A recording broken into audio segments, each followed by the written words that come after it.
Tā rezultātā, sistematizējot visu iegūto informāciju, es esmu iznesis 4 punktus. Viņi ir būtiski man, viņu ir krietni vairāk, pieņem, ka katrs jūs variet nosaukt daudz vairāk punktus, kas atšķir čempionu, bet tieši ar šiem 4 es esmu strādājis un izmantoju viņus vizualizācijas treniņos un darīt gan topošiem, gan esošiem testiem, un ne tikai balstoties uz šiem 4 punktiem, kuri ir iznesti pētījuma rezultātā. Tie ir mērķtiecība, tehnika un vizualizācija. Mērķtiecība nav tad, kad cilvēks ir ietiepīgs. Mērķtiecība ir tad, kad es protu nedzirdēt vispār neko apkārt, kad eju virzienā uz kaut ko. Ja mēs tagad nedaudz apskatījāmies no sporta, tad ļoti daudz lietas, ko es daru, tiek komentētas un ne tikai pozitīvi. Lai tiktu uz mērķi, kur es esmu izvēlējies, man ir jāietrenē sevi spēja nedzirdēt negatīvo. Jo katrs šis negatīvais īstenībā liek pietiekoši lielu bloku. Jebkurš bokseris zina, kad uzdodot masu mēdījiem tikai vienu jautājumu, viņš var zaudēt cīņu. Tas jautājums ir tāds. Ko jūs darīsiet tādā gadījumā, ja jūs neuzvarēsiet šajā mačā? Kāds būs jūs tālākais attīstības ar treniņu process? Profesionālam sportistam šajā vietā jārēģē stingri un ļoti izšķirīgi. Ir jāsaka, es viņu vinēšu, un šāds jautājums vispār ir nevietā. Tā ir neliela, ļoti prasmīga ietekmēšanas metode, kur cilvēkam vajag apzināties, ka ir iespējamība tomēr tam nenotikt. Ir jāprot pozicionēt stāvokli no apkārtējās informācijas, un tā ir, izņemot gribas spēku, vēl viena ļoti būtiska mērķtiecības sastāvdaļa.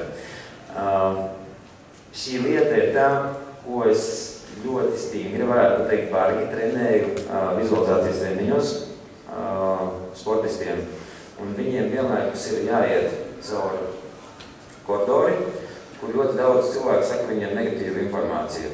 Viņiem ir jāiet sevi stāvoklī, iet uz mērķi, un viņiem šis stāvoklis ir ļoti jātrenē.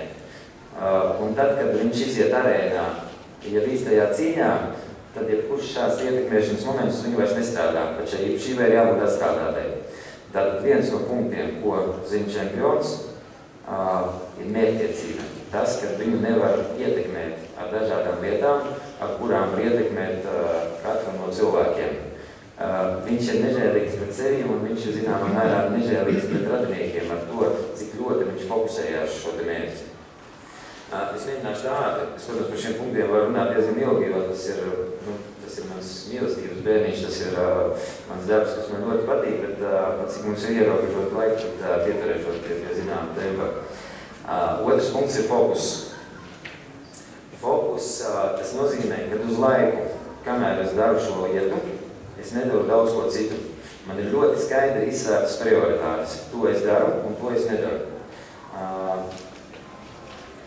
Tad, kad es pasniedzu nodarbības nevis kā lekciju, bet bioenerģētikā, tad es esmu pilnīgi viens. Un es pozicionēju tā, kā man nedrīkst ne ģimenes, ne bērni. Jo viņus nedrīkst neviens aizskat, tas ir pilnīgā aizsardzībā. Tad, kad es esmu ārā no šī stāvokļa, tad es atkal esmu tajā vietā, kur notiek mana dzīve. Bet brīdī, tad, kad es daru lietu, kur ir pietiekoši smaga un sarežģīta, ir pilnīgi 100% fokus. No viņa neviens nevar izsist ārā, un ja tajā brīdī man kāds pazvanās zvanu, kad ir notiks kaut kādas pietiekoši dramatiskas lietas, man uz šo zvanu nebūs nekādas reakcijas.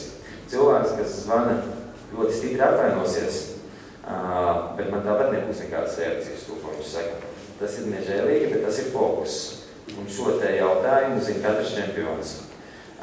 Katru čempionu pirms izšķirošā starta man ir tāda ļoti praktiska statistika.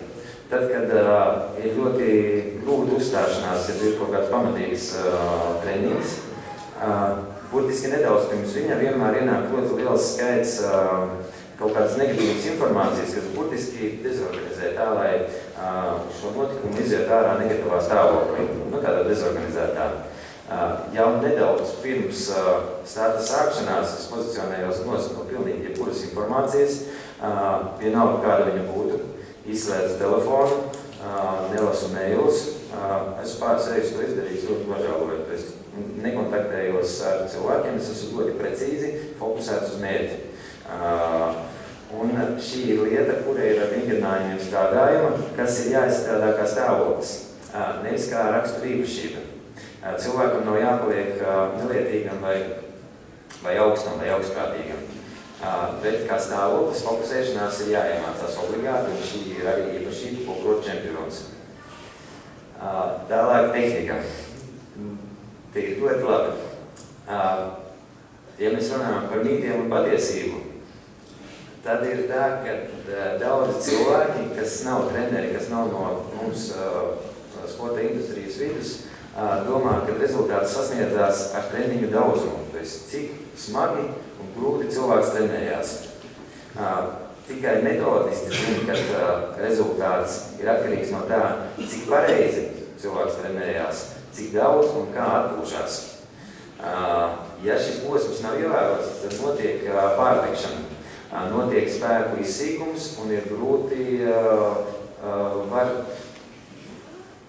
taizmēt taiboks treniņš, kuros piedalos ilgst 4 stundas.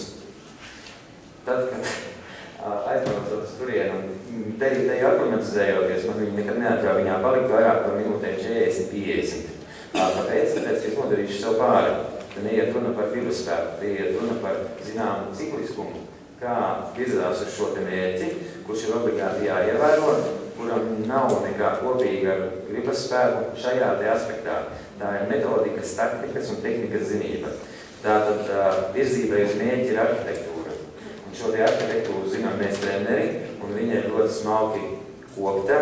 Viņu vajag mācīties pēc iespējas plašāk, vajag izkopt savējo, vajag paļauties uz intuīciju, tā kā mēs runājām te pat starpbrīdī, bet viņai ir jābūt sakārtotai ar zināmu arhitektūru. Kā tieši es uz šo mērķi dodos? Un pēdējais punkts ir vizualizācija. Darbības virziens, kuru agrāk strādāja tikai spēcdienās, un viņš bija pieejams militārajā sfērā. Sakarā ar to, kad viena no manām izglītībām skar militāro psiholoģiju, tad bija tāda laime viņā ieiet, un arī bioenerģētikas studijas ļoti sistematizēja šo te materiālu.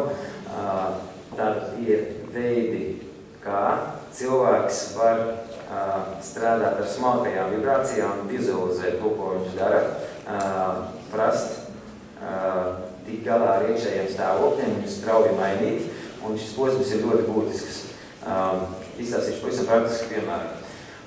Gadus 2 atpakaļ es trenēju pat nevis pasaules čempionātam, bet tāda pirms čempionāta treniņa nometnei, viena ģimenes vārga, vīrieti, viena sievieti, kas bija ūdens slēpošanas sporta veidā. Viņā ir tāda specifika, kad jo augstāks ir tas līmenis, kurā viņi iet, jo striķis, aiz kura turās, paliek īsāks. Beidzamais striķa garums ir tāds, ka no vidējās trajektorijas, kur atrodas laiva,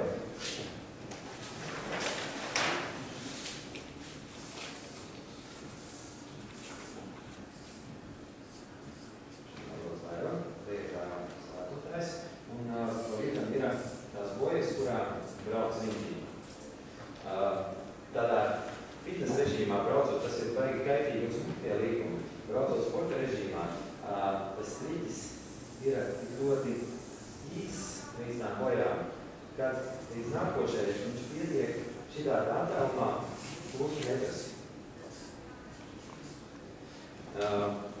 Tas nozīmē, ka ja mazākā neprecizitāte šajā vietā neiet runa par vispār noturēšanos kājās, šo līkumu var neizņemt.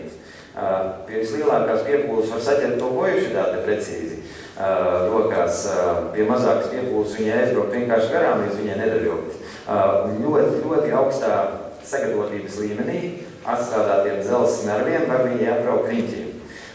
Šeit notiek pavisam vienkāršs moments. Cilvēkam ir loģiska stāvoklis iekšā, angliski saucās labāk science.